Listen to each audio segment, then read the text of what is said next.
back to Three's Company podcast. I know it's been a little bit. We got all the boys back together. How's your guys' weeks been, Joey? Great week. This is my second time saying this for all listeners. We messed up the first 5 minutes already. But it's been a good week. As people can see, I'm in a different place. I moved into an apartment where I go to school. That's exciting. I already said this, but paying rent sucks. So Yeah. that's what The I'm doing. the background of that is I use this studio like OBS Studio or whatever to record our podcasts, and there's two buttons next to each other. One is like start streaming, like onto a streaming service like Twitch, which is accidentally what I clicked instead of start recording for a video. And then this guy popped into my chat and it said I was streaming a game, and he's like, you're not streaming a game, like what is this? And it popped up on my chat feed and I was like, oh, whoops. So we had to restart the podcast or whatever, but so that's pretty funny. Maybe I'll throw it up as like a blooper or something on the YouTube channel. Tate, what about you, man? You got a new spot, new locale. What's going on? That's true. As you can see with the background. I don't have school this next week, so I'm back home for a week. And I also have some big news. I am getting my skydiving license, which means I will be able to skydive by myself. That's pretty sweet. So, what exactly, like, so this is not through the military? Like, you're getting a skydive license through... So there's just this skydiving company in San Jose, and they have a pretty good deal, and we get this training and 25 jumps, and get our A license, which basically I can go anywhere and skydive by myself, and it's going to be a lot cheaper. All I have to do is like pay for renting gear and whatever. But, Or, yeah, someone to fly you up into the sky. yeah. You just So go get normally your... it's like $200 something. I can go skydiving for like 60 at this place once I have my license. Oh, nice. Wait, Speaking wait. of that... Go ahead, Joey. Wait. Before we move on, Tate Flack. I just want this on the record. The first time Tate ever went skydiving was with me, and we went up together, and it was a great time. Never in my life did I think my best friend Tate Flack would pursue a license in this sport. What on earth has overcome you to pursue this? Well, I have said since that point that we went skydiving together that it was a euphoric moment. It was so blissful, Oh, yeah. like 100%. incredible. It changes your perspective and of then- what's fun in life. It does. It's That's crazy. mind blowing. I'm excited My then. friend in one of my classes recently just went skydiving and loved it, and so he found this out and he wanted me to go with him, so we're doing it together. Nice. I'm going skydiving in like 2 weeks. Oh, nice. Yeah. This is insane. They're gonna let you jump out of an airplane by yourself. Yes. I just like when we went and did it. It was like cool because it felt like I was just a passenger. But the fact that you're gonna be all alone doing this is like a whole new level. Doing it by It's yourself, wild and scary, but Yeah. it's gonna be so fun. Like, that's probably so much cooler though in the long run to be able to skydive by yourself. Also, I feel like for those who may not know Tate, this kid is not like you wouldn't look at him like, oh, that guy's got a skydiving license. That kid's an adrenaline junkie. I mean, This he's is hilarious. he's broken out of the shell though, because I remember like pre-high Oh, school 100%. Tate, like I don't want to take credit for it, but like you sharing a room with me my whole life, I feel like sometimes I may have forcefully like broke you out of that shell at certain points. I don't really know where it clicked, but pre-high school Tate, I was like, literally didn't like. I liked roller coasters, but it kind of didn't. Like, I remember when we lived in LA, I wouldn't go on like the big scary ones because I was like, Yeah. bro, that's freaking out. It's like going upside down too many times. But now, it's like, bro, most likely not gonna die. So freaking let's have fun. I'm most likely not Most gonna likely. die. Well, even I know. No, literally, it's like 25 times more likely to die driving your car to the skydiving place than to actually skydive and die skydiving. Yeah, yeah. percentage-wise, yeah. Percentage. Yeah. I mean, at the same point though, in high school you started like getting into it as well. I know a lot of you aren't going to be able to see this. I think most of our viewers are on Spotify, but I pulled up my phone from a Spirit Day that we had in high Oh school. man, yeah. So like that was I would definitely have like never done that if you hadn't yeah. been there. Yeah. So that was definitely like a thing, you know, that like I was comfortable doing. I don't know why I've always just been out there like that, but you definitely joined me along the way, you know. Finally, yeah. Yeah, you broke This me is out what of I'm my saying. shell a little bit. If I had to take bets of which one of us out of the friendship, Tate or myself, would get their skydiving license, I would not have bet Tate. But I love that this is what's happening. This is incredible. Hey, once you have some money in your pocket, Joey, you should get it too. Hey, I'm there. It's kind of Putting all nice, my isn't money- it? When you got like nothing to pay for and you're making this money right now. Yeah. Yep. I wouldn't know. I'm in the complete opposite boat. I don't make any money, and I give it all away to the university. So That's right, I'm very Joey. poor. You're living life. So, that's fun. I think like, so I've always known that I wanted to go to college. I got accepted to go to Cal Poly, and that was my plan. You guys know, until the whole Cal Fire firefighting thing, and I didn't get paid that year. I didn't want to have student loans, so I decided that this was the right time and I should join the Marine Corps. But I applied for philosophy and got accepted for philosophy, but I was still always kind of having my doubts on if that's exactly where I wanted to go. So I'd been holding out on getting military schooling, you know, like I had my joint service transcript and everything ready to go and ready to apply to colleges, and then they just wanted to know like my degree paths and like my career plans. And I always just got held up there, and I was like, oh, I'll start school as soon as I know that. But I think I've pulled the trigger. So we're going, yeah. I think ideally it's the double major, and we'll get one in philosophy, and then we'll get one in psychology. Okay. Big brain. So, because I don't know about you guys, but the coolest thing out there is just like knowledge and like, I don't know, your brain. Like, I just like learning things, and I know you guys know this too. You probably get super annoyed because I send you YouTube videos all the time, which I know none of you watch. Like, I was gonna say it doesn't annoy me because I just don't watch them. So regardless of the fact, like, also some of I've them are watched just a few, but yeah. I Some of them- participated the other day. I watched a few and I sent some text back the other day. Yeah. Even if it's not YouTube videos, our group chat between the three of us is dead for people who like talk as much as we do and like are involved in each other's life. Like, I'll sit there and it's just messages for me, and I'm like, oh my friends love me, you know, like you guys don't ever respond.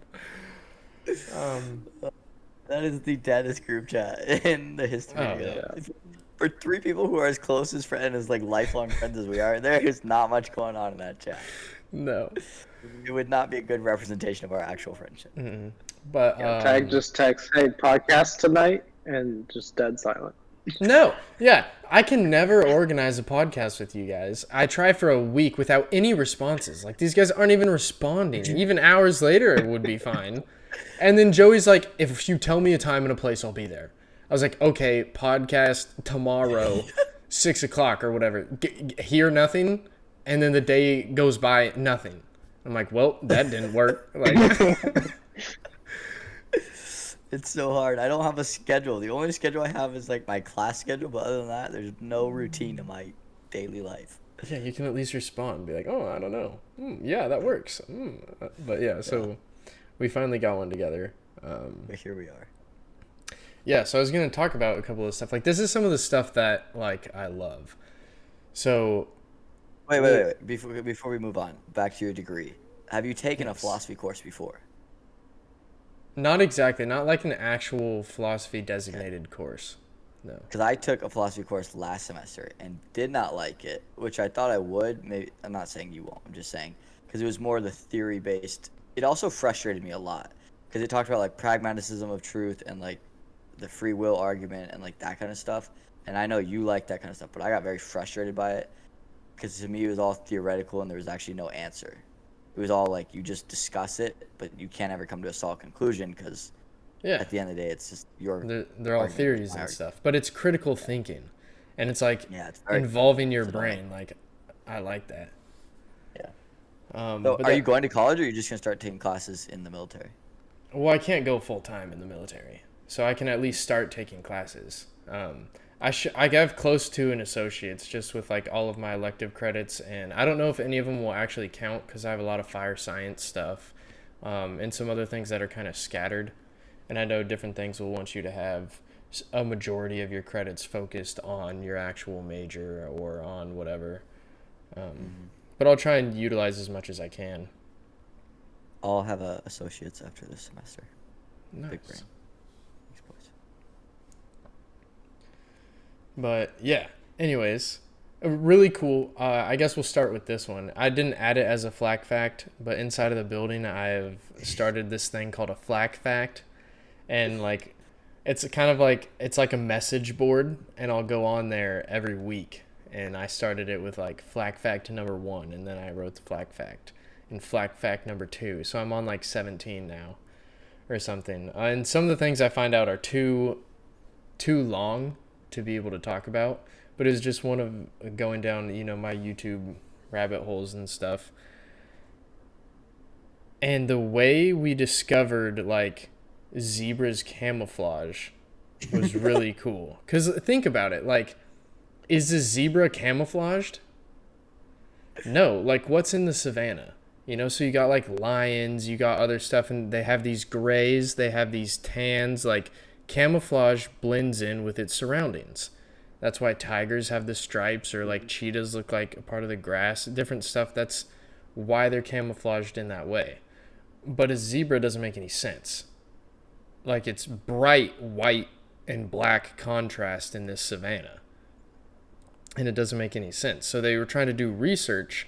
I don't think they were trying to do research exactly on the zebra's camouflage, but they were doing research on zebras. But the only problem is they could never tell which zebra they were like monitoring, because it was always in a group.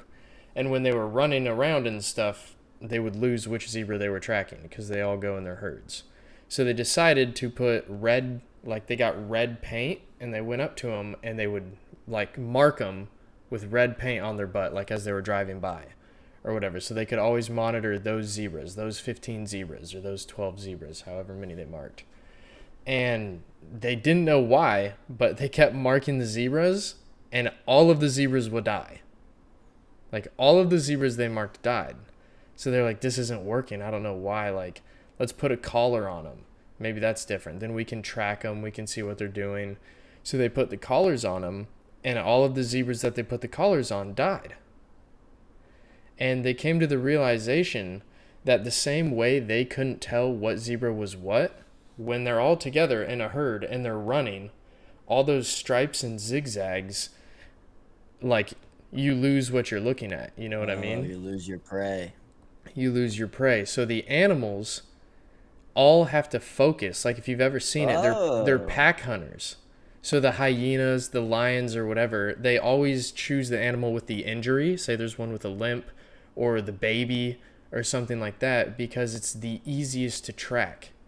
And as a pack hunter, they can all coordinate on which one they're chasing or which one they're following. So if you are chasing or following one zebra and you can't keep track of that zebra, your communication and your team skills fall apart because you no longer know what you're doing. And so that was just really clever, and I think it's really cool because, like... So yeah, the camouflage is not within the surroundings, but it's exactly within the herd. Yeah, it's like a dynamic or an active camouflage within the herd. Strength in numbers is how they roll. Strength in numbers. So that was just kind of cool. I don't know how you ever discovered that on YouTube, but that is very interesting. I got a whole bunch of stuff. There's also... Yeah, I fear what else you know. Well, we can talk about... I guess this one might actually have more of a talking point or a conversation, but it's kind of cool just to think, or sometimes even scary to think, everything that we do is learned behavior. So, for example, there was like the banana or the ladder experiment that they did with chimpanzees. They put these chimpanzees, like whether they were in the zoo or whatever, but they had a ladder, and at the top of the ladder they put a bunch of bananas. And so the monkeys would try and climb the ladder because they want to go get the bananas. But whenever one monkey would climb the ladder to get the bananas, they would spray all of the other monkeys with freezing cold water. So all of these monkeys hated it, and then all of these monkeys would prevent other monkeys from climbing the ladder because anytime it happened, they'd get sprayed with freezing cold water. Then slowly, they started removing the monkeys that had been sprayed by water and adding new monkeys, or chimpanzees. Sorry, I'm using monkeys and chimpanzees interchangeable. But they would add new chimps, and then they'd take an old chimp out, and then they would do it again. And the monkeys kept learning until one point there was no longer any more monkeys or chimpanzees that had seen the experiment or had like been sprayed by water. So these new chimpanzees have no reason to believe that climbing this ladder is bad. And they introduced a new chimpanzee that just got to the group, and he goes, "Oh, ladder, bananas," and starts to climb it, and the chimpanzees throw him off of the ladder and beat him up. And they continued to do this and replace the monkeys, and it was learned behavior. And they knew something bad was associated with climbing the ladder because they had learned that from all of the chimpanzees that came before them. A similar type experiment was done with humans, and it was more of a prank, but it's still like on that social guideline. Is they set up this like doctor's office, and they had all of these people that were in on the prank or in on the experiment in there until one new person got in. When that new person gets in, he signs his name or whatever and sits down. Then a tone goes off, boop, and all of the people stand up. And the guy's like looking around like, what in the world is going on? Boop, and then the tone goes off and everyone sits down. He's like, okay, that's really weird. And then a few minutes later or whatever, boop, the tone goes off and they all stand up. He's looking around like, what is this? And then boop, and then they all sit down. So he's observing this and he's like, I have no idea why anybody's doing this. And at the same time, some people are going away, like going into the back, like it's an actual clinic or whatever. And the next time it goes off, like the third or fourth time, it goes boop, and he kind of hesitantly stands up, like, is this what I'm supposed to do? And they're all standing until it goes off again, and then he sits down. And now he's feeling kind of more comfortable because he's a part of the group. And then they keep going, and new people keep coming in, just randomly, like they're coming for the clinic. Until eventually, this learned behavior happens where everyone that is in on the prank is now gone. There's no more people that were there to start. They're all new people. And the tone goes boop, and everyone stands up, boop, and everyone sits down.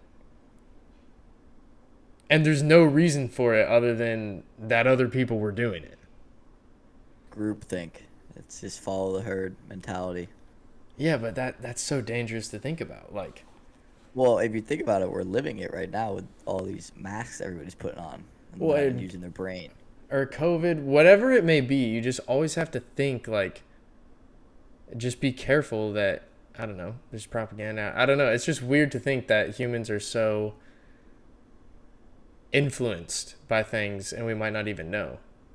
That's even why, like, in my own life, it's like, even if I've grown up one way or you've thought one way, I think it's very important to dig into what you believe, per se, or what you actually think, just so you know that you have a solid base for why you're doing something and you're not just standing up to the beep because other people were standing up to the beep. I don't know. It's just cool. So, like, social experiments or thinking about the brain and thinking about philosophy and where people come and all these challenging things that, like you said, nobody has any answers for.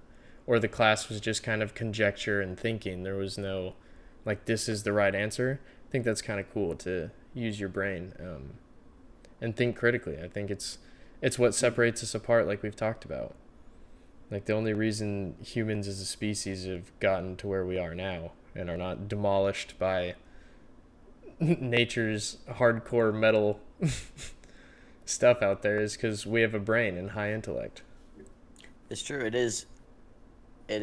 Our life is majority groupthink. We're just following the information learned from humans before us. I mean, that's all our lives are at this point, is other people's experiences have led to them creating a world for us to live in, and then our experiences will contribute to our kids' worlds that they live in.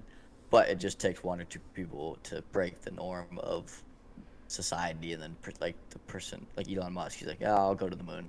Yeah, but we're not even saying that that's now bad. Everybody's like, going to the moon. Like, our experiences and how we live our life being shaped off of those that come before us is not a bad thing. Because, like, No, 100%. at the same time, yeah, we stand, our floor is the last generation ceiling or whatever. Like, we are always constantly building and growing. So that's not the bad part about it or whatever. No, There I'm may glad not they even be a invented bad ours. part. Yeah. Like, No, I'm glad they invented the vaccine for polio. It makes my life a lot easier. But I'm just saying, exactly. the only reason our world is so nice is because of the experiences of those before us. Mm. And I didn't come out the womb and invent a car. I just somebody else did. I was like, oh, I'll drive. I'll learn to drive because it's convenient. So. Now, one possible bad thing from that is I heard this like quote. I don't know who it's from. Forgive me, but he said, like tough times create strong people, and strong times create easy, or strong people create easy times, and easy times create weak people. And So it's hard. But yeah. It's hard times create strong men create easy times create weak men create hard times, or whatever. So, possibly, from all this easy times we have now might create some weak men in the future. But the easy times created weak men phase of that situation. I think we are too. And I think these weak men will create hard times. Or wouldn't that be kind of where we're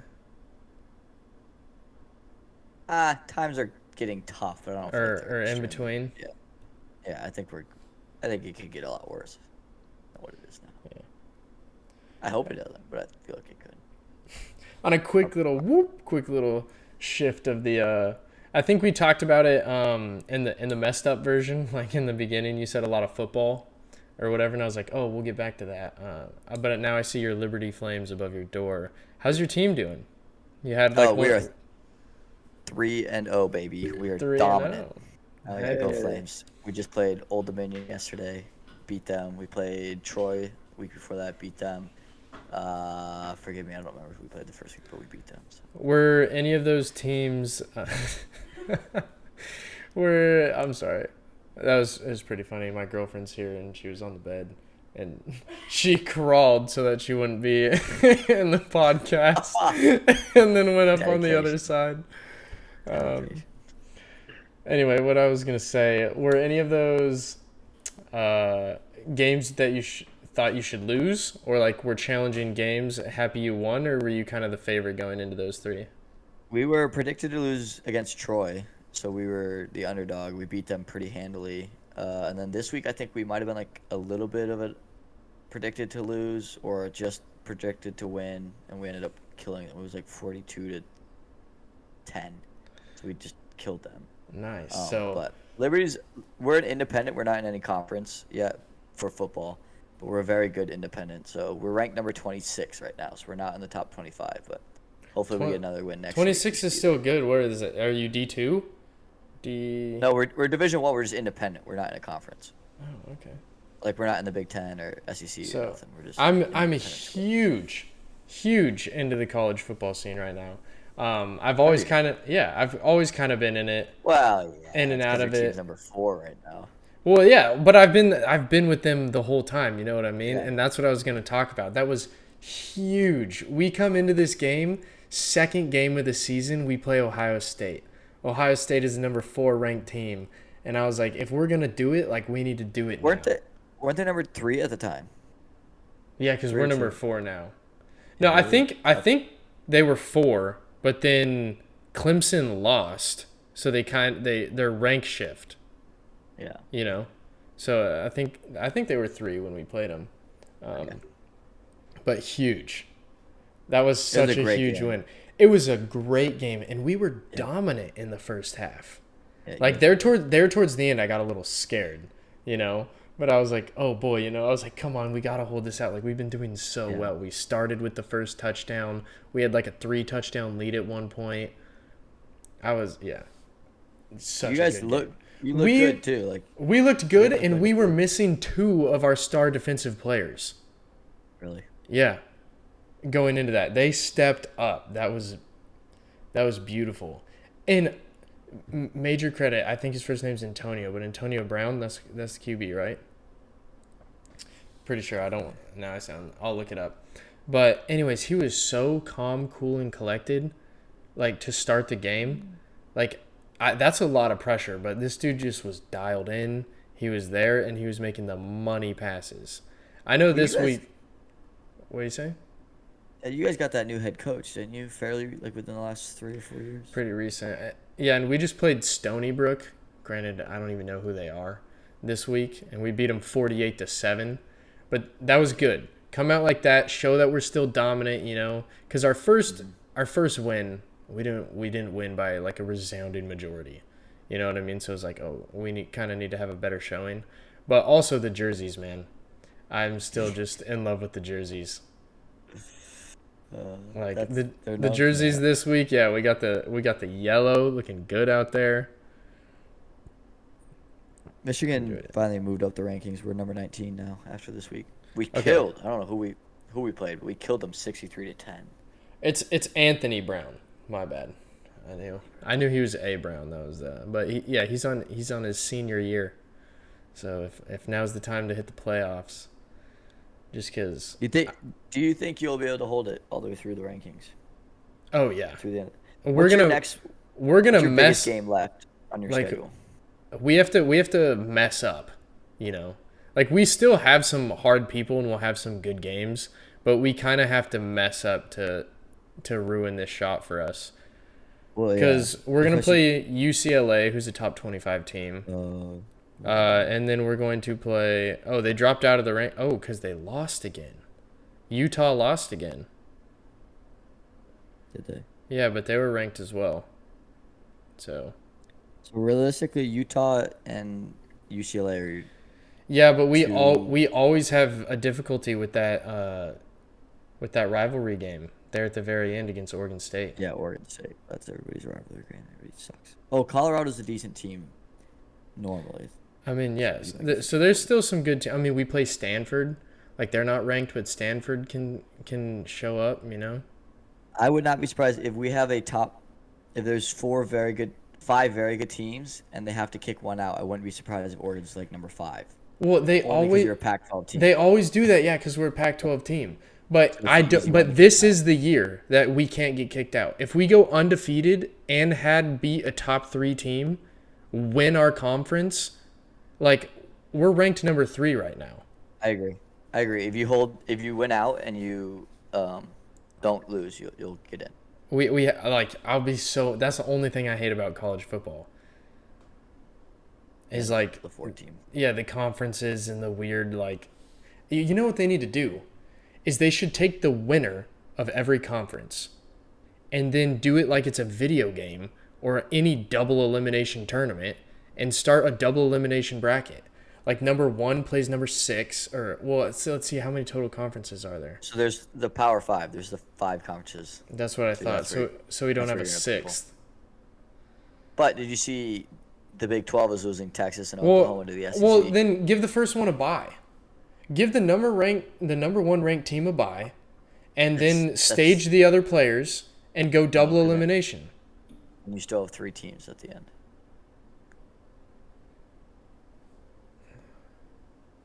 There needs to be a way that every conference champion should have a shot. Like to just you have 5 conferences. To just kick them out and be like, sorry, like hope you do well in the Rose Bowl. Like, it's just, you know. Bowl. Good luck. Yeah. Or you take the 5 winners and then 1 independent school. Or like either 1 independent school or 1 like. Maybe, but then there comes the argument. Like, why should you take non-Power 5 school? Why should you take the next best independent school over the next best Big 5 guy or whatever, you know? That's true. I think they got to leave it at 4 and just leave it up to the rankings. I guess, but the rankings can be arbitrary. Like if someone because it's happened before where you have like undefeated teams and then it's like, well, I'm sorry that you went undefeated, but your conference just isn't quite hard enough. Like that's but no you see it all the them. time, though. Was it last year or the year before? Notre Dame got in, and they are so bad because they're a non-conference team, and they play terrible teams all year, and so they go undefeated, and they get to the playoffs, and Alabama just wipes the floor with them. So it's like it makes sense. To have That's- if you're getting a Notre Dame or a Georgia in there who lost once to Alabama, you'd want Georgia in there. Well, Georgia's killing it right now. That's what I'm saying. But a lot of times Georgia doesn't make the cut because they lose once because they play in the SEC. So they play Alabama, Florida, LSU. One-loss once a year. teams always make it. But that's what I'm saying. They let Notre Dame in over, let's say, a Georgia. I don't know the specifics of what year, but say a Georgia or a one-loss Auburn. Well, or you a could one-loss- argue that for Clemson too, because Clemson has an easy conference and they usually blow through it. But Clemson is also Yeah. a really good team. But they usually go undefeated. This is the first time they've lost in a while. So It's true. normally they're undefeated, so it's an easy case to get them in there. Well, yeah, because wasn't that the Clemson Georgia game? Yeah, and they lost. It was Yeah. I don't know if you watched it. A horrible game.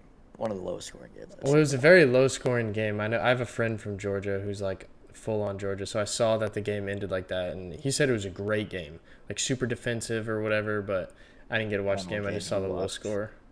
I enjoy watching. It was not like it was defensive, but it wasn't like pretty football. It was just bad football on both sides that led to no scoring. I felt like.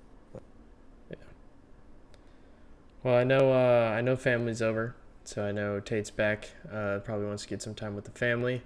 I'm excited to see Oregon. Excited to see if we can hold it out. See if we can get that Pac-12 representation up there in the playoffs. So that'll be exciting. I Glad we at think it'd least- be refreshing for Yeah, football to have a Pac-12. that'll be good as an Oregon fan too to see him finally back. Finally power and kicking. We're always a decent team, but starting off at 11, then winning a big game against like the number 3, put us up to the number 4. Let's get it. Yep.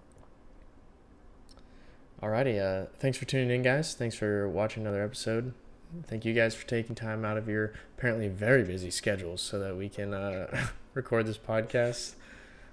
We need to record more. I enjoy doing these. I enjoy catching up and talking to you guys. We will see everybody in 4 months when we can finally get our schedules together. Alrighty. Hey, to be fair, we have 3 different time zones, so it is kind of difficult. Oh yeah. 3 time zones. 2 of you are in the military, and 1 of us is in college full time. So it's not like the easiest thing in the world to coordinate all of us here. Yep, they've heard it countless times, but I know. It is our own fault, but it's still difficult. all right. Well, we will see you guys. I'm trying to look at the time. Can't see how long we've been recording, but it's still recording. So God bless everybody. Be safe. Be well. Go Packers. Go Blue. Go Ducks. Let's have a week, guys. All right. See y'all next See ya. time. All right.